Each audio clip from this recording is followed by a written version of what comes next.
After working with creatives for the last 11 years, I've heard one statement more than any other. I hate marketing. I get it. It can be painful trying to figure out how to market your book or movie or comic. When I started podcasting, I had no clue how to do any of it. I was afraid of doing it wrong, looking like an idiot or making a marketing mistake that I could not recover from. It can be paralyzing. Sound familiar? If it does, let me see if I can help you. I got my MBA in marketing, so you don't have to. Sign up for a free session today to talk about your marketing goals and to see if we're a good fit. If nothing else, you'll get some insights that might ease your mind. Go to southgatesmallbusiness.com and sign up for a free session today.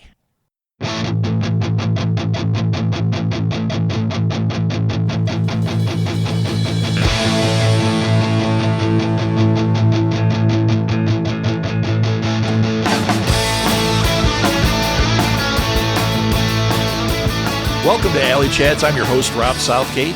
Alley Chats is a virtual artist alley featuring interviews with artists, filmmakers, podcasters, writers, really any creative person you might find at a pop culture convention. My goal is to help draw attention to cool people and to hopefully help them get some new fans.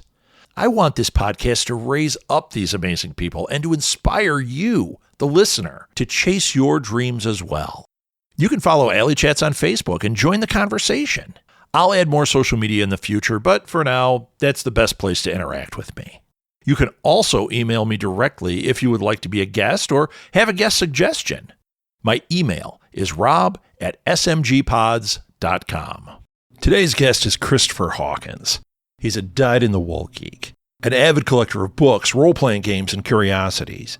He's also an award-winning author and the former editor of the One Buck Horror Anthology series. And he's a guest at the Books and Brews event coming up this August 3rd in Evanston, Illinois. There's a link in the show notes if you want to check it out. Anyway, here's Chris. So I start every show by saying I'm so excited to have you on because I am. I'm an excitable guy. I love talking to people, but truly today I am really excited. I've got a friend of mine on. I've got Christopher Hawkins, horror author who wrote one of my favorite short story collections. I have said it publicly enough times now that I hope he believes me. So, Chris, truly, welcome to the show. No, thank you. Thank you so much, Rob. I mean, that's high praise. Well, I mean, if my opinion mattered, it would be high praise.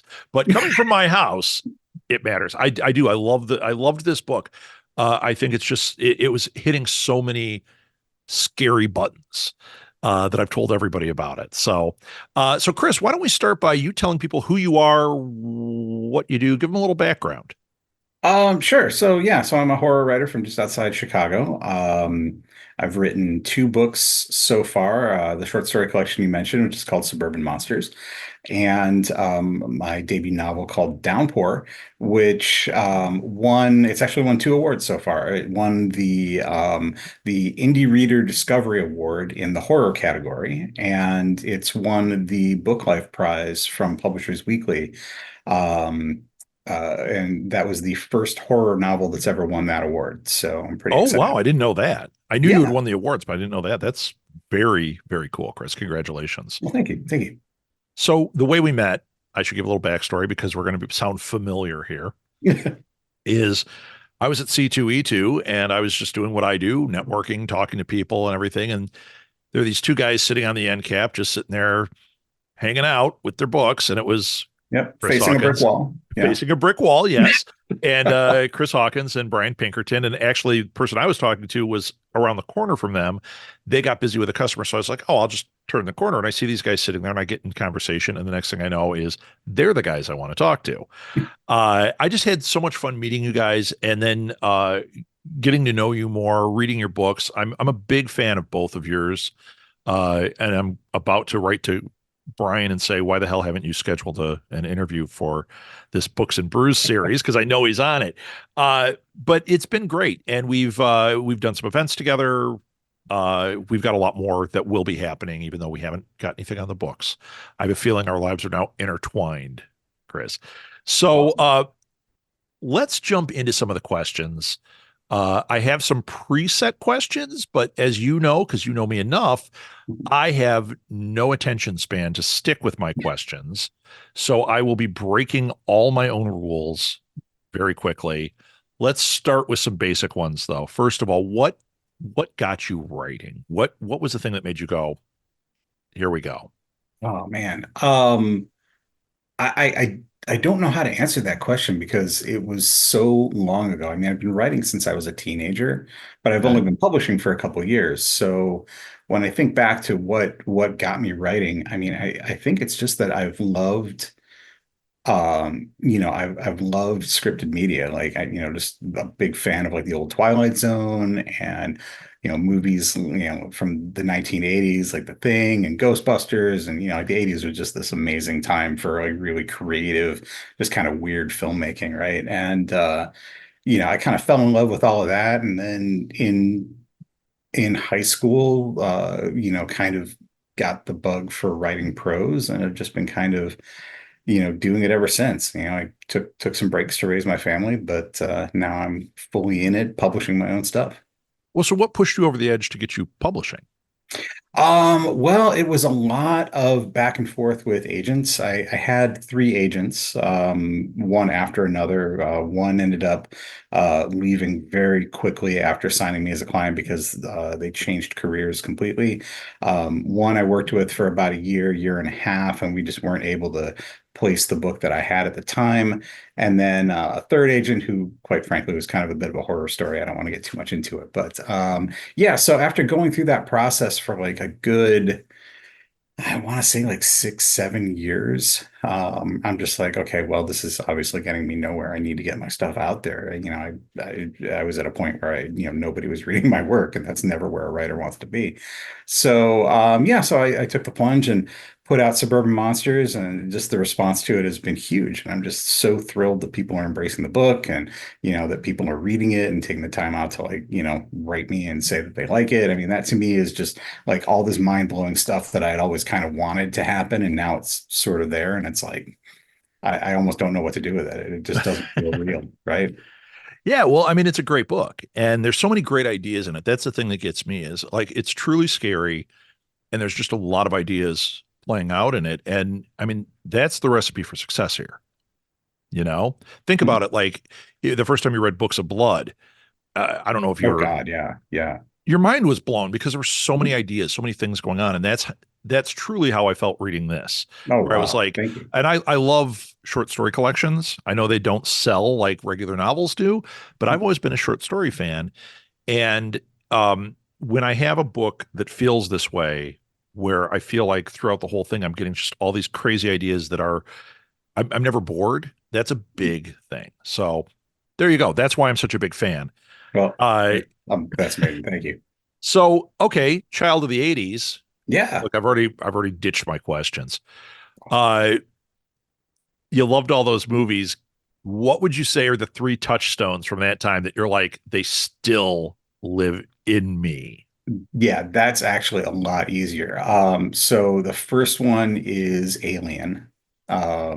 Just because at the time it was almost like it didn't feel like a real thing. Like, monster movies sort of followed certain rules, and at least the ones that I had seen sort of followed rules. And this just felt like it just kicked the rule book out the window. And, you were just in the True. hands of madmen, right? Like you had no idea what was going on. It's like, what do you mean it bursts out of their chest? What do you mean it laid an egg down his throat? I mean, it's just, it just felt so, what do you mean it has acid for blood? Like it was just so bonkers, and it all fit together and it all worked. And so, yeah, that was a big one for me. The John Carpenter's The Thing Mm, was me too. also very much in that same vein where you're just like, okay, I'm in the hands of a madman and I have no idea what's going to happen next. And you know, the level of like, there's a certain kind of gore that you had on film in the 80s that, we've not really been able to get back to. I mean, I think the Terrifier movies sort of hit that kind of like nostalgic button, but the thing was just sort of peak rubber monster special effects, and it still kind of holds up today, which is surprising. But you also kind of have to put it in the frame of like, okay, well, there was no CGI, there was no like, this was as realistic as people could get with puppets, but it's still like so much fun, and still kind of blows my mind a little bit. There's like this unsettled question about whether or not one character has been infected by the creature at the end, and they kind of leave it there. And so there's all kind of debate around that. So it's fun that that's still a question after all these years. Have you ever, I actually just asked this on another show, so if I'm repeating Mhm. myself, I'm doing it knowing I am. Have you ever read any of the sequel pitches? Because they were pitching a sequel, and there was also a No. TV show, Oh, wow. and they are crazy, crazy. They're not just like we're going to put them back in Antarctica, and now another team shows up. I think the second movie starts that way, like another team shows up, Hmm. and then everything goes crazy, and they extract, Uh-huh. but they extract it with the thing. With the guy. And Yeah. so when they get back, it like rips through New York. Because I mean, Oh, it's an that's wild. infection that it's really Sure. an Yeah. infection movie. Yeah. And Yeah. it goes instead of 8 people, it's now we got a city. How fast is that going to wipe out a city? And it's Oh, crazy. sure. Yeah. And then the TV show is also that same kind of thing, but I think it went to like Europe and like the whole planet goes nuts.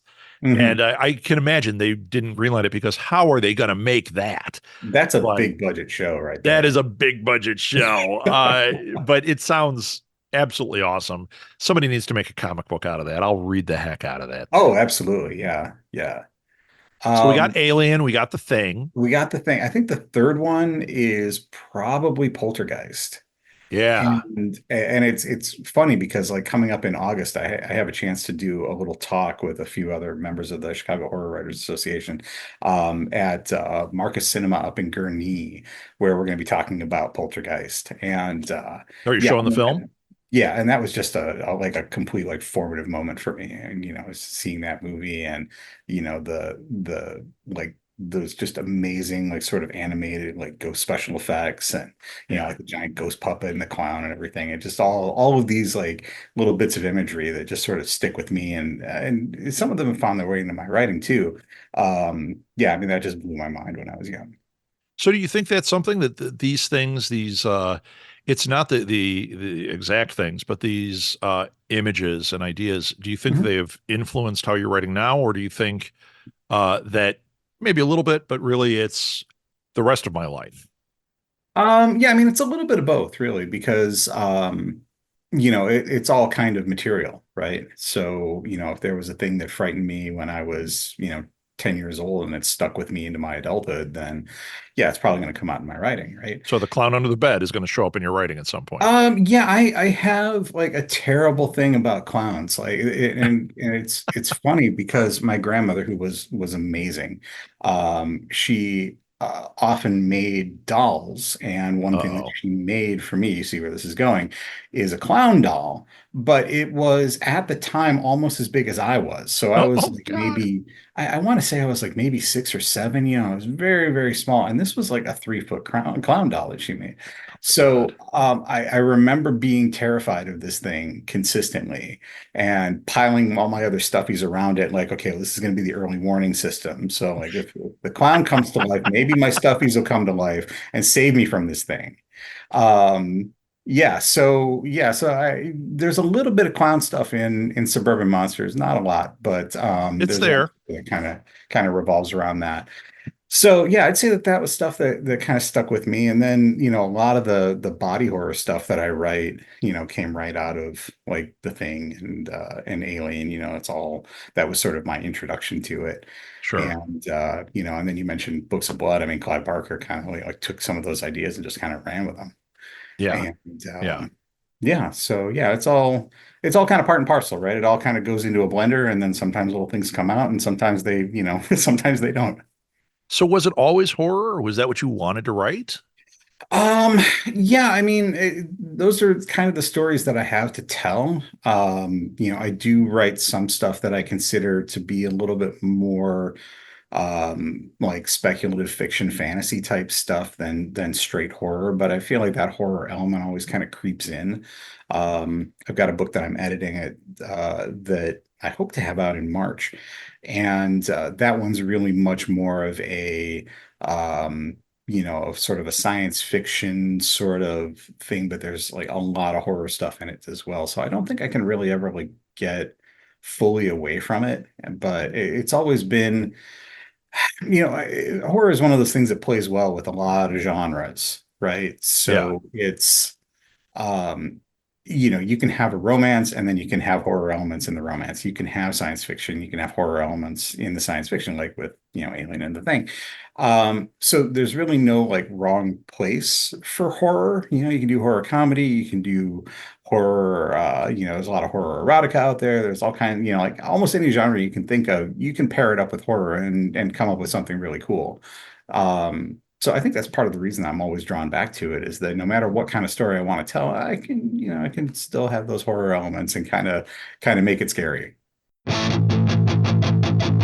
Want more shows like this?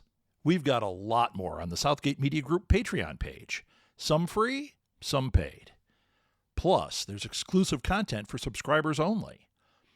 Follow the link in the show notes or look up Southgate Media Group on Patreon and check out the cool stuff we're doing over there. You won't be sorry. On August 3rd, 2024, Books of Horror is presenting Books and Brews at Double Clutch Brewing Company in Evanston, Illinois. There will be over 40 horror authors for a book signing and meetup from 10 a.m. until 4 p.m. that day. Meet your favorite authors, discover new authors, meet Books of Horror friends in real life, including the author I'm talking with on this podcast. Oh, and I'll be there too. This is an all-ages event. Food, alcohol, and non-alcoholic beverages will be available. No outside food or drinks will be allowed. Search for Books of Horror Presents Books and Brews on Facebook events for more information, or click on the link in the show notes. I hope to see you there. Now, you mentioned that you were scared of your clown. Oh God. Were you that kid? Were you like scared of this stuff? So that's why you ended up being a moth to the flame? Oh God, absolutely. Yeah, we had okay, so back in the early days of cable TV, my uncle was able to get a hold of a cheater box, which was the thing We you had that, the plugged on in. TV Yeah, one of box, those. right? Yeah. So you would like plug it in and you would get all the channels Yeah, and you didn't have to pay for them, which was right, amazing. And at the time I didn't realize this is very illegal and I shouldn't talk about it, but I right. think the statute of I limitations. think we're okay now. I think we're good. Yeah. Yeah, if like whatever it was, Sky Cable wants to come after me, the company doesn't exist. Go right ahead. So anyway, yeah, so I would end up getting like, HBO, and when I would watch something like The Thing, I would watch it in like these 10-minute increments. And it was weird because I knew like it was this weird kind of like standing on the edge. Like, I also get this weird, and maybe it's related, but I get this weird kind of vertigo whenever I'm standing like on a high balcony. If I can see something in the distance, that looks like it could be a target, and then my brain is like screaming at me, like, yeah, you could make that. You Oh you my could jump God. that. Oh Yeah, my and it's God. this Don't go to the weird, Grand Canyon. right? Yeah, and so it's this very like odd sort of vertigo, and there's a name for it. It's not anywhere near as uncommon as I originally thought it was, but it's Okay. still this very like odd thing. But it was sort of that kind of equivalent with watching a movie where I would be like, okay, this thing's gonna scare me like terribly. I'm going to see how long I can stand it. Yeah. And so I would watch in these like 10, 15-minute increments. And same thing with um oh God, there were so many horror movies. Like I remember watching Friday the 13th part two with that, where it would be like, okay, well, I'm gonna just see how long I can last, and then Yeah. okay, all right, I'm gonna back off, I'm gonna change the channel. And yeah, so I mean there's a weird push-pull to it. And I think that's something that happens in a lot of good horror stories too, where you're like repelled by it, but you're also drawn to it. So that push-pull is super important in the writing too. I have a funny story that I'm going to share. Hmm. Uh, you mentioned Friday the 13th part two. So I went to Hmm. my friend Andy and Eddie's. They live kitty corner to where I live in the house I grew up in. So kitty corner to where I'm at now. And we were young and they were, it was HBO or one of those was showing Friday the 13th part two. And we were like, yes, we're going to watch this horror movie. And we Right. Yeah. did. And we scared the absolute hell out of each other. Hmm. We're all terrified. And I was the kid who like I was drawn to it and I was so scared of all this stuff, but I just loved it. So I called my parents and I said, "Hey, I'm coming home. If you could just watch for me." Okay. Hmm. That would never happen. Yeah. But it was dark out and I Oh, just yeah. watched Friday the 13th and they knew. Hmm. So they decided to screw with me. Oh, no. So I said, I'm coming home to watch my mom. Oh, of course, honey, I'll watch for you. So I go outside and my mom's standing on the porch and I instantly know it's like you said, you can see it in a distance. I'm like, crap, something's going to happen because I can tell my Yeah. mom's like, come on, come on. And I'm Hmm. going, where's dad? Oh, he's inside. Come on. I get all the way up right by the front door and my dad jumps out of a tree. Oh, He God. had to be 6 feet up in the air, Oh, no. hidden, jumps out, scared the absolute crap out of me. Oh, my God. That's borderline child abuse right there. Oh, no, I have another story. You want to hear another story about my dad? I don't get to tell these on here. You and I are friends. I can tell you another All terrifying right. story. Yeah, go for it. So my mom, now I'm a little older now. My mom, who they didn't watch horror, I always did, but they didn't like stop me or anything. They thought it was, fine. Uh, they were showing Halloween, and she said she'd watch it with me. And I was so excited. I'm gonna watch Halloween with my mom. All right. My dad, man, I don't want it. I'm not interested. Hmm. So we watched the movie, and of course, we're terrified. My mom, Hmm. especially. I had already seen it, so I knew, but my mom was like, oh, Hmm. all the lights are out in the house. My dad, I'm like, Dad, no answer. No, no. Mom, where is he? Maybe he left. Like, I Mm. see the car outside. He hasn't left. She's like, I don't know where he is. She starts screaming, George, George, where are you? Nothing, nothing. Hmm. So I'm brave boy. I go upstairs and I start turning all the lights on. Hmm. Nothing.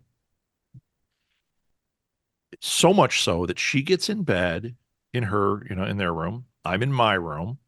I've got a TV. I'm watching TV and I kind of forget about all this. Okay. And she's like, I don't know where your dad went, but he is not here. We looked everywhere, right? Hmm. Apparently not. Because after about an hour, he reaches out from under my covers and grabs my ankle. Oh, my I God. swear to God, I mean, I think I may have died. This may be an afterlife conversation we're having right now. The Okay. scariest thing ever. How did I not become a horror writer from what my dad did to Wow. me? I mean, That's wow. Chris, you say borderline psychotic. There it is. Yeah. I mean, God, just like, yeah. Wow. I mean, it gave me a fun childhood. Well, fun is one way to put it, I guess. Right. Right. Okay. So you deal with a lot of horror authors. Mhm. Here's a question I haven't asked anybody on here yet. What is Okay. the one piece of advice that you would give horror authors today?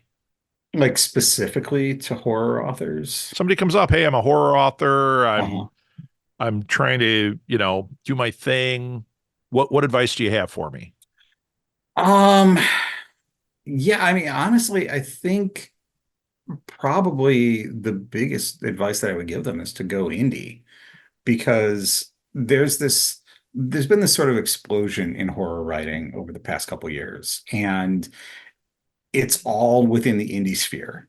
So, Okay. you have a few writers who have, like sort of made that jump to, more traditional publishing, but a lot of them began in indie publishing, right? So it's almost like the indie sphere, I guess, has kind of become sort of like almost like a farm team in baseball, right? Like where it's where people get to try out new ideas. It's where people get to kind of grow in their creativity. Whereas the people who are publishing, in the more traditional sphere, and, don't get me wrong, I'm very, very envious of all of those people.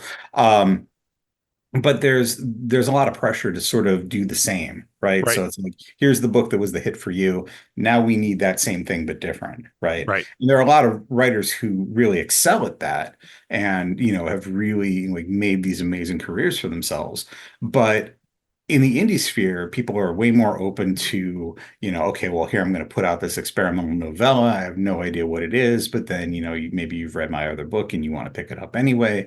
And those sort of stories help to, they end up finding, I think, a wider audience or even an audience at all that they wouldn't have in the more traditional sphere. So it's a time to experiment. It's a time to really like find your voice, and also to build your audience and connect with people who want to read your work. So yeah, I would say my advice would be to just put something out there. Just do it. Make an indie book. Yeah, it's easier now than it's ever been. So yeah, I mean, there's really nothing holding people back. So you mentioned crossing genres and Hmm. how horror can, and I agree. I mean, horror and romance, those can fit into any story you've got going. Hmm. You know, it's even if it's just the spice to it, you Right. can't eat something bland. You got to have some spice, right? Exactly. Right. Do you think that horror writers can learn anything from those genres rather than being the spice? Like you read the Shannara, can you pull from Mhm. that into your writing? Yeah, I think you can. It's I would always recommend that if you're going to be writing horror, you should still read widely. You should never, just read within the genre that you're writing. You should read as much as you can, as widely as you can. Every genre you can get into, every nonfiction book you can get into. Um, all of that sort of becomes raw material for the story that you're trying to tell. So, maybe, and this is a pretty obvious example, but, maybe you've read a lot of Regency romance and you want to do like a horror Bridgerton, right? Or you want to do the next Pride and Prejudice and Zombies, right?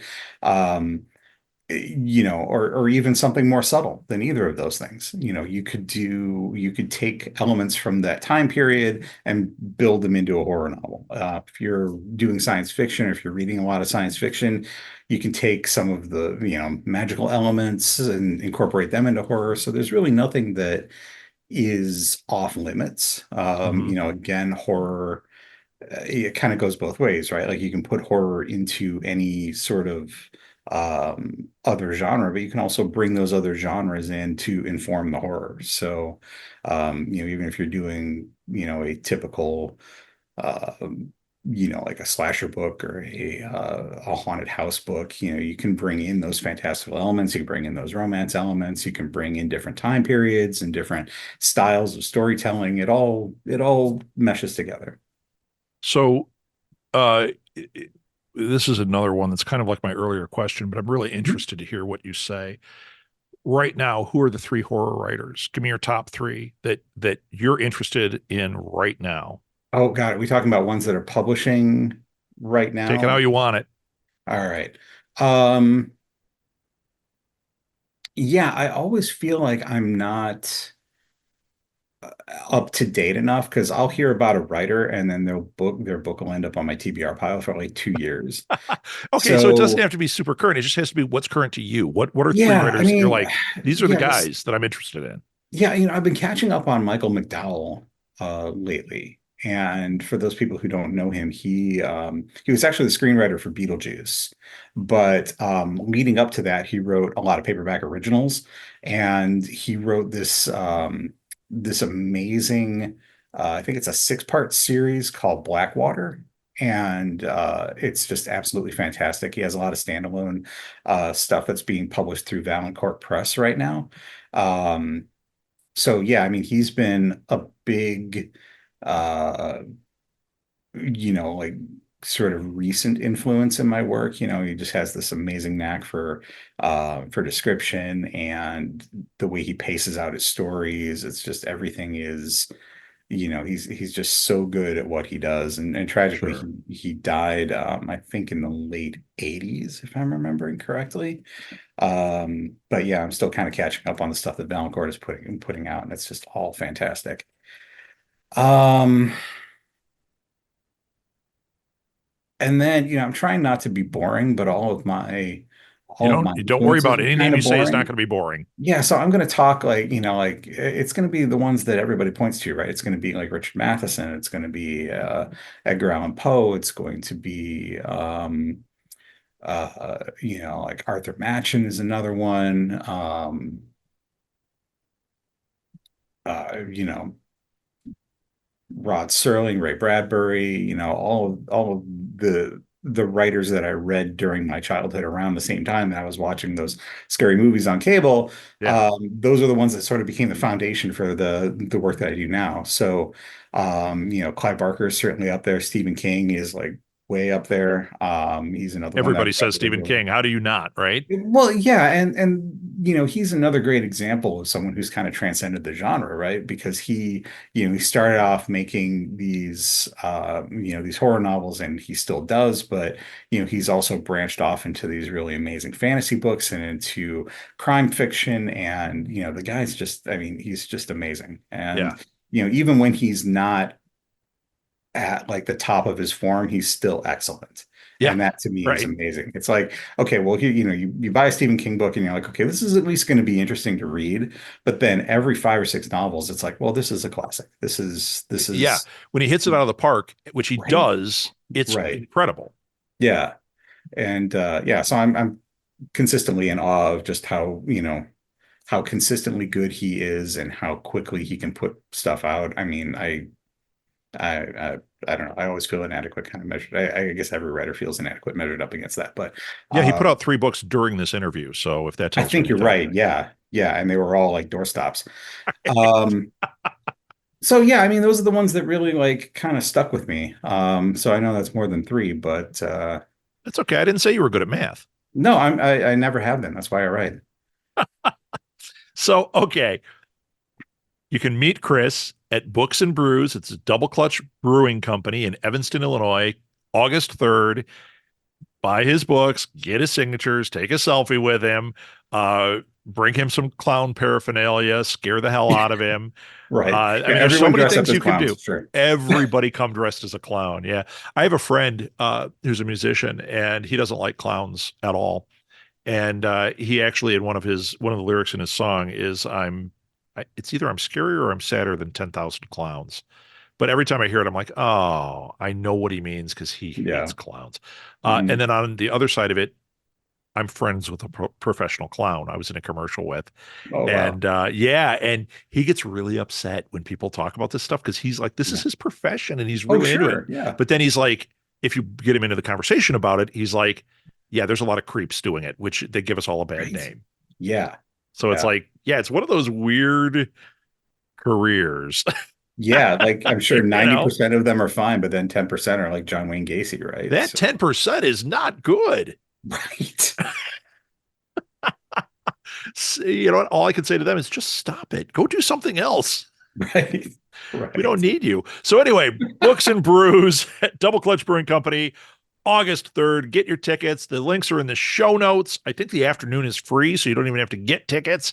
And like I said, come up and meet Chris and buy his books and follow him on a social media, which will be in the show notes. Get his newsletter. And yeah, Chris, this was great. I was so happy when I saw you signed up for an interview. This kind of made my day. Well, thank you, Rob. It's been awesome as always. Thanks so much. I look forward to seeing you at the show. Oh, I'll be there. Awesome. It would really help me out if you would rate and review this show on whatever platform you use to listen to this podcast. Good reviews help others find the show, which ultimately helps the people I've interviewed get more exposure. You can connect with me on social media or via email. All the links are found in the show notes. If you like this show, you'll like other shows from Southgate Media Group as well, such as Read Between the Lines, a podcast featuring insightful interviews with some of the hottest authors out there, or Go Fund This, a podcast where we interview people about their amazing crowdfunding projects. You can find our shows wherever you listen to podcasts, so give them a try. And if you like what you hear, don't forget to rate and review our shows. It really helps other people find them and keep our team inspired. Alley Chats is a production of Southgate Media Group, hosted, produced, and edited by me, Rob Southgate. Thanks again for listening to Alley Chats.